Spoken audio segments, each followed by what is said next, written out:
ఒప్పేసుకుంటోంది. ఎందుకంటే పహల్గామ్ దాడుల తర్వాత భారత్ పాకిస్తాన్ దాడులపై అసలు వాస్తవాన్ని పాకిస్తాన్ అంగీకరించింది. దాడులు తీవ్రస్థాయికి చేరడంతో కాల్పుల విరమణ కోసం తామే భారత్ను అభ్యర్థించామని బహిరంగంగా వెల్లడించింది. అంతేకాదు భారత వైమానిక దాడుల్లో కీలక ఎయిర్ బేస్లు ధ్వంసమయ్యాయని ఒప్పుకున్నారు ఆ దేశం డిప్యూటీ పీఎం ఇషాక్ దార్. భారత్ చేపట్టిన ఆపరేషన్ సింధూర్లో రావల్పిండి, పంజాబ్ ప్రావిన్స్లోని నూర్ఖాన్, షోర్కోట్ ఎయిర్ బేస్లపై భారత్ చేసిన దాడుల తీరును దార్ ఓ టీవీ డిస్కషన్లో చెప్పడం ఇప్పుడు సంచలనంగా మారింది. ఈ వీడియో ప్రపంచ వ్యాప్తంగా వైరల్ అవుతోంది. प्राइम मिनिस्टर ने ऑथराइज किया आर्म फोर्सेस को, डिटेल तय हो गई कि हमने क्या रोल आउट करना है और वो हमने 4 बजे के बाद शुरू किया. ये उनकी फिर एक बदकिस्मती मैं कहूँगा इंडिया की कि उन्होंने 2:30 बजे फिर वही हरकत कर दी कि जी नूर खान एयरबेस पे, शोरकोट एयरबेस पे, 2 एयरपोर्ट्स पे उन्होंने फिर अटैक किए उसी रात को, 6 और 7 की दरमियानी रात को. तो वो उन्होंने जो कोशिश की तो उसके बाद बाय द वे उसके बाद विद इन 45 मिनट्स मुझे सऊदी प्रिंस फैसल साहब का फोन आया और उन्होंने मुझे वही बात की कि ब्रदर आई जस्ट अंडरस्टूड कि जी आपकी बात हुई है रूबियो से और अपना am I authorised to talk to Jaishankar also and convey के you know you are ready if they stop. I say yes brother you can. और उन्होंने मुझे वापस फोन भी किया. प्रिंस फैसल ने को 20-25 में फोन किया कि मैंने जयशंकर साहब को ये कह दिया.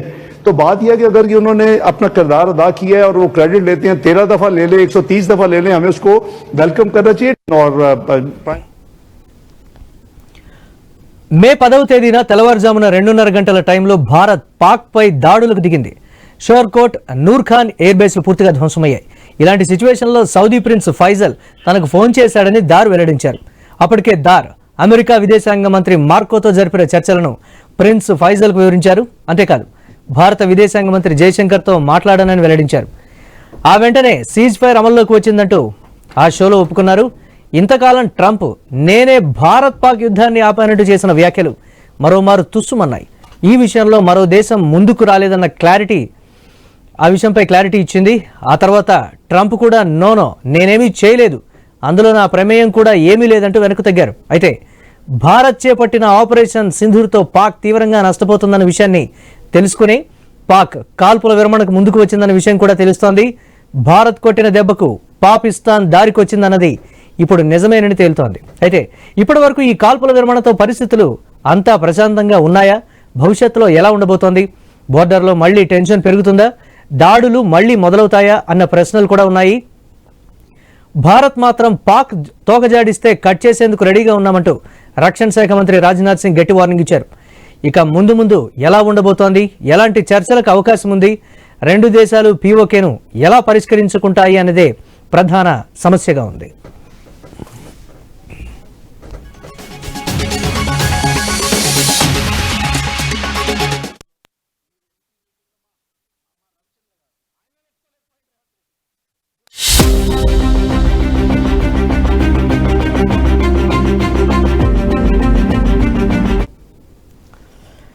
పాకిస్తాన్ అయితే నిజం ఒప్పుకున్నటువంటి ప్రస్తుత పరిస్థితి ఉంది. ఎవరి ప్రమేయం లేదు, మేమే అభ్యర్థించాం, మేము అభ్యర్థించగానే ఇమ్మీడియట్గా ఇండియా ఒప్పుకుందనేటువంటి మాట అయితే చెప్తున్నారు. అమెరికా ఇంటర్ఫియర్ అయితే ఏమీ లేదు, అంతా కూడా మేమే దిగి వచ్చాము. ఈ నేపథ్యంలో భారత్ మాపై దయ చూపించింది అనేటువంటి ఒక కోణంలో కూడా పాకిస్తాన్ ఉప ప్రధాని చెప్పినటువంటి కామెంట్స్ను కూడా మనం చూసాం. ఒక స్థానికంగా ఉండేటువంటి ఒక ఛానల్కి సంబంధించినటువంటి ఇచ్చిన ఇంటర్వ్యూలో లైవ్ డిబేట్ షోలో వారు మాట్లాడినటువంటి పరిస్థితి ఉంది. చూద్దాం ఎలా ఉండబోతుంది అనేది. ఇదే అంశానికి సంబంధించి మనతో మాట్లాడడానికి వివి రావు గారు, రిటైర్డ్ ఆర్మీ కల్నల్, అలాగే ఉప్పాల లక్ష్మణ్ గారు, విశ్లేషకులు, ఇద్దరు కూడా లైవ్లో సిద్ధంగా ఉన్నారు. ముందుగా రావు గారు నమస్తే. నమస్తే, చెప్పండి. మనం చూస్తున్న గతంలో కూడా పాలకులు చెప్పిన మాటకి ఆర్మీ ప్రవర్తించేటువంటి విధానానికి కావచ్చు ఎక్కడ సింక్ లేనటువంటి సిచ్యువేషన్ అయితే ఉంది. ఆర్మీయే నియంత్రిస్తుంది రాజకీయ నాయకులను అనేటువంటి మాట మొన్నటి వరకు ఉంది. కానీ ఎక్కడో ఆర్మీ కూడా వెనక్కు తగ్గింది అనేటువంటి ఒక మాట. పాలకుల మాటలు కూడా వింటుంది, మేము అభ్యర్థించాం, ఇమీడియట్ గా కూడా భారత్ వెనక్కు తగ్గింది, మా నుంచి అభ్యర్థన వెళ్ళింది అనేది కూడా బహిరంగంగా ఒప్పుకున్నటువంటి పరిస్థితి ఉంది. ఎలా ఉంటుంది అసలు బోర్డర్లో? ఇప్పుడు ప్రస్తుతం మన బోర్డర్ కంటే విదేశాంగంలో అంటే పాకిస్తాన్ అమెరికా సంబంధాలతోటి ఆలోచించాల్సింది. అవును, లాస్ట్ 3-4 డేస్ లో పాకిస్తాన్ ఆర్మీ చీఫ్ ని ముందర వాళ్ళ పాక్ యుఎస్ ఆర్మీ డే కి ఇన్వైట్ చేయాలనుకున్నారు.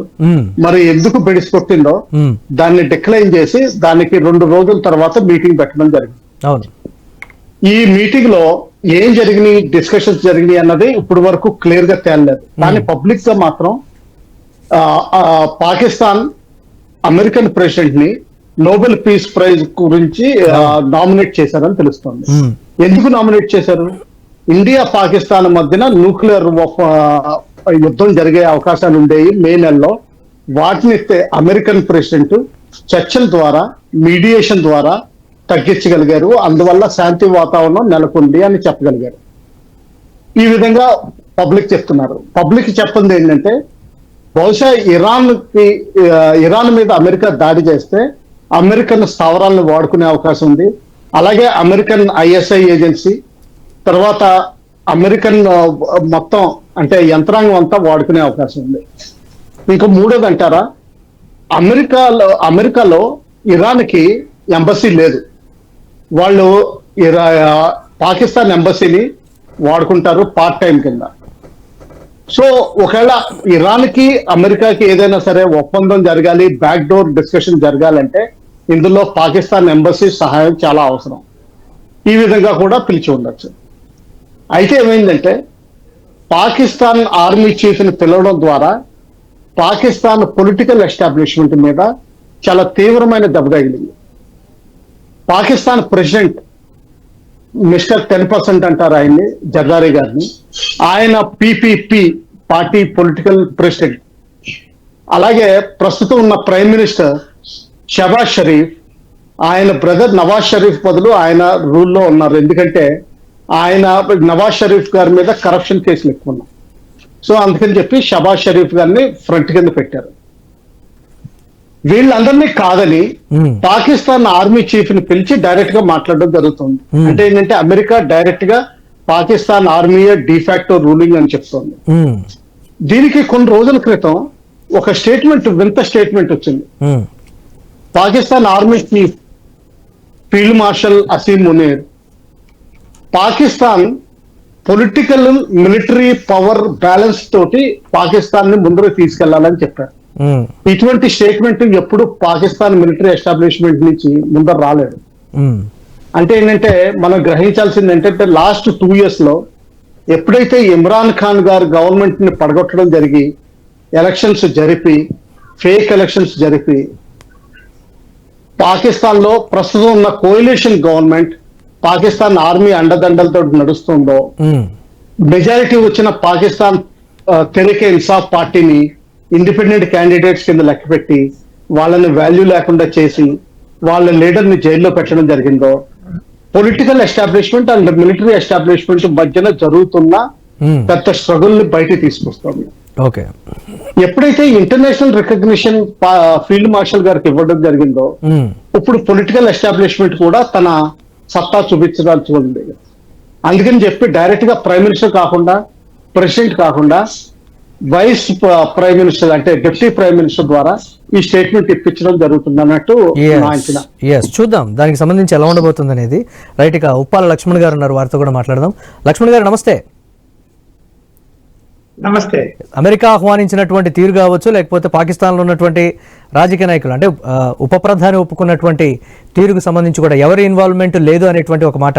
కానీ అక్కడ ఆర్మీ చీఫ్ని పిలిచి మాట్లాడటం కావచ్చు, లేకపోతే దీనికి సంబంధించి ప్రపంచం దృష్టిలో పాకిస్తాన్ అంటే ఆర్మీయే, అక్కడ అంతా కూడా ఆర్మీ నడుపుతుంది అనేటువంటి రీతిలో ట్రంప్ వ్యవహరించినటువంటి తీరు, ఇచ్చినటువంటి సిగ్నల్స్ కావచ్చు, రాజకీయ నేతల చేతుల్లో కూడా ప్రస్తుతానికి అక్కడ ఏమీ లేదు. ఎస్, మేము అభ్యర్థించాం, ఆర్మీ కూడా అభ్యర్థించలేదు, రాజకీయ నాయకులు అభ్యర్థించారు, కానీ ఆర్మీకి మాకు ఎక్కడా కూడా పొత్తు సరిగా లేదనేటువంటి రీతిలోనే అక్కడ ఉప ప్రధాని చేసినటువంటి కామెంట్స్ ఎలా చూడాలంటారు వీటిని?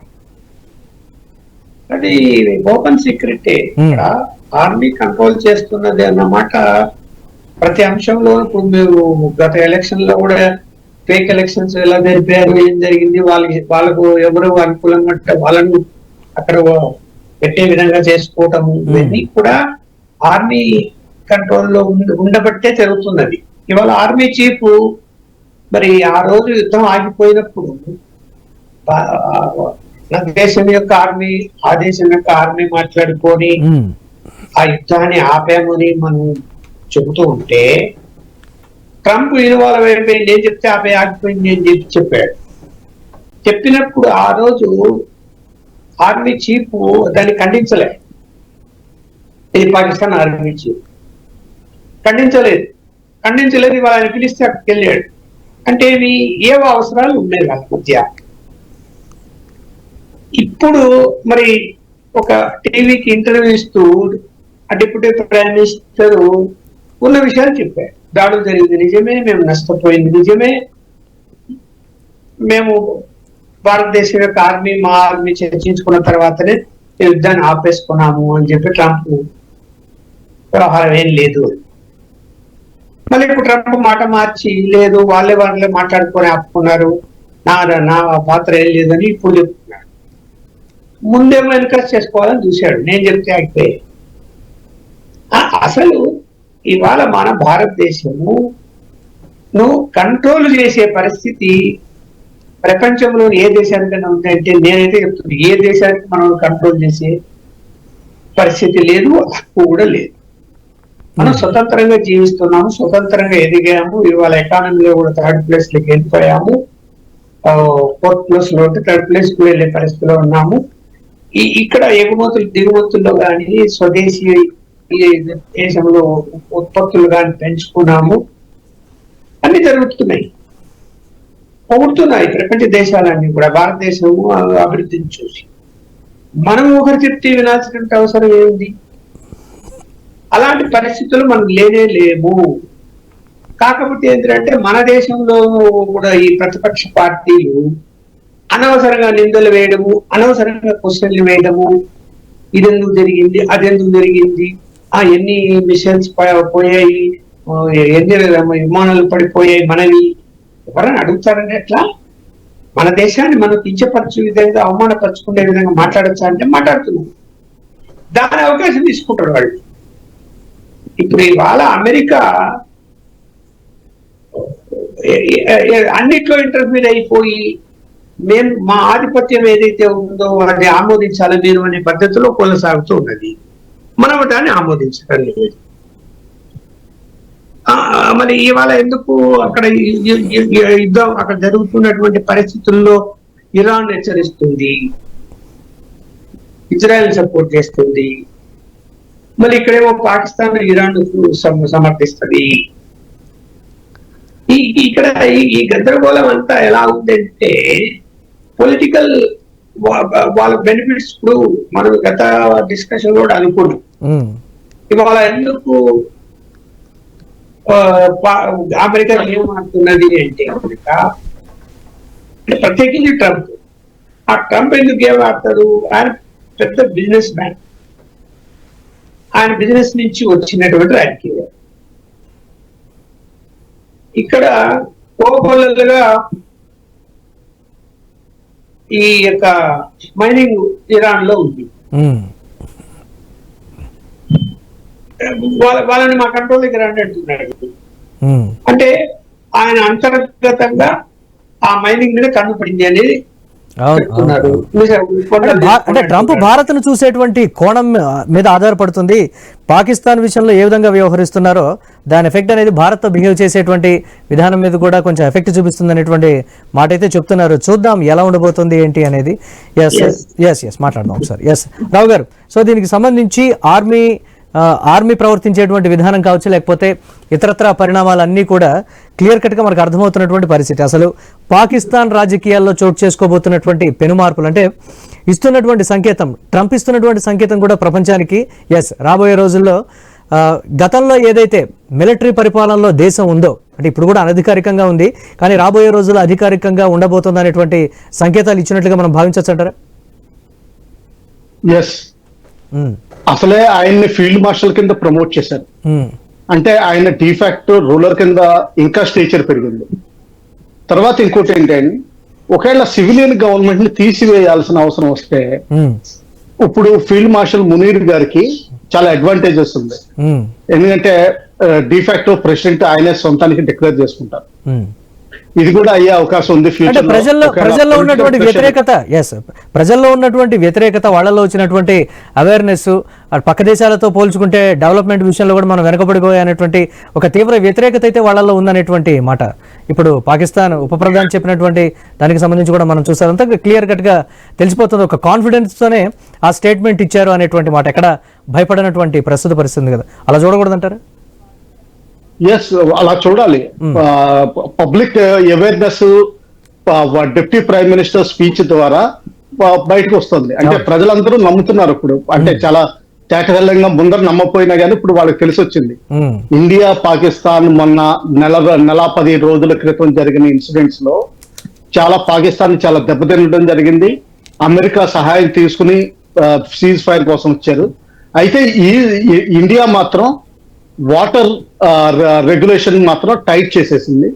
దీనివల్ల ఏంటంటే సింధూర్ 1.0 అసలు క్లోజ్ అవ్వలేదు.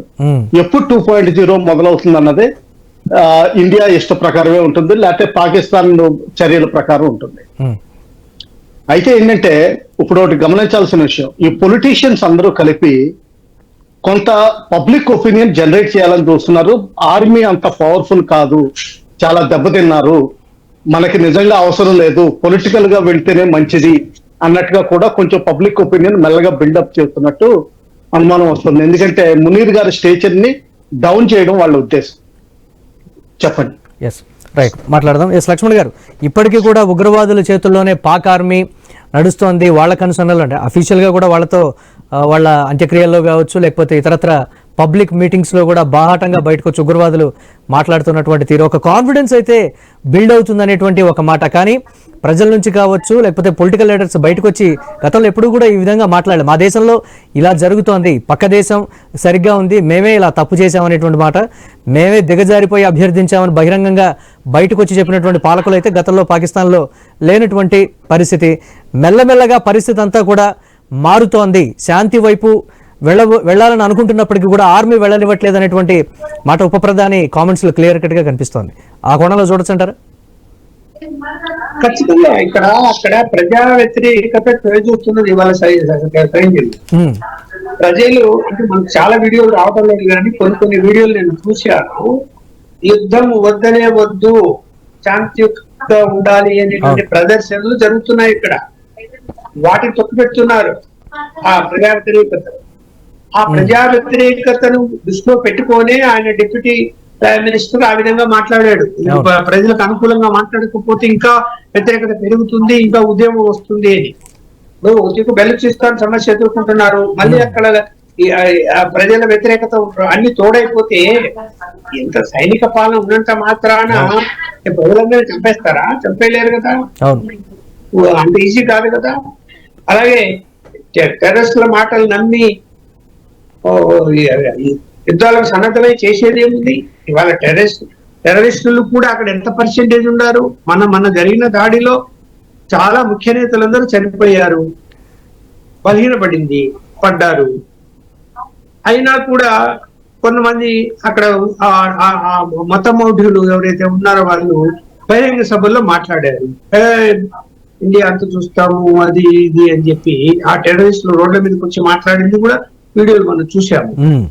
చూసినప్పుడు ప్రజా వ్యతిరేకతను దృష్టిలో పెట్టుకుంటున్నారు. ఇవాళ అంత ఈజీ కాదు ఇండియా మీద మనము యుద్ధానికి వెళ్ళటము.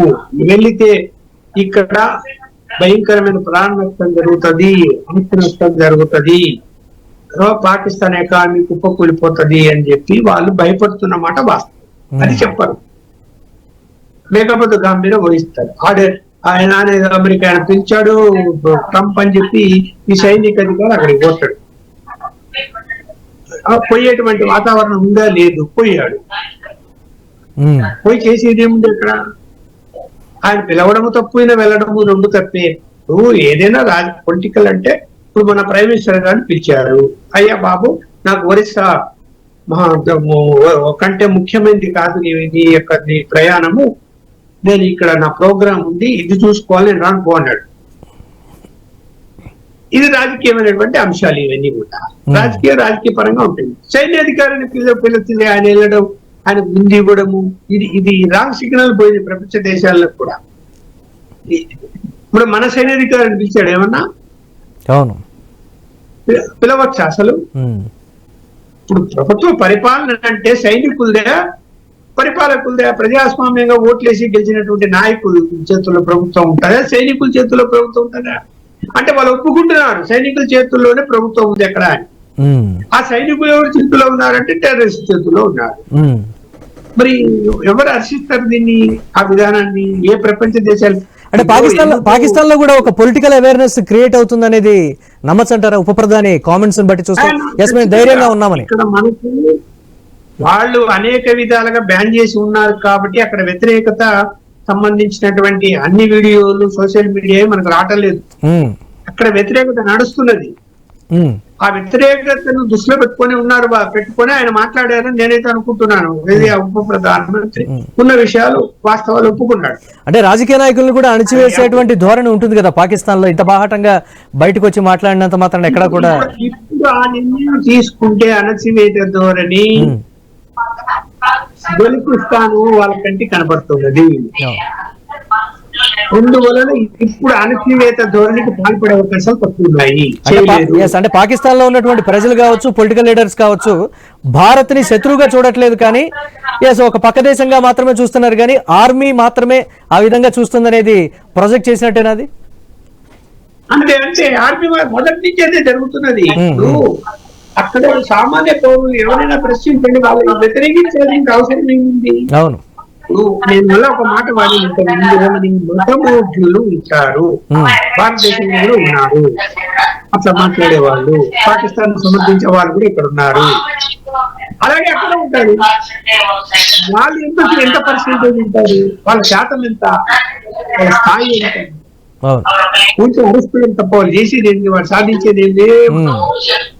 అందువల్ల మెజారిటీ ప్రజా వ్యతిరేకత ఏదైతే దాన్ని దృష్టిలో పెట్టుకొని తగ్గారని నేను అనుకుంటున్నాను.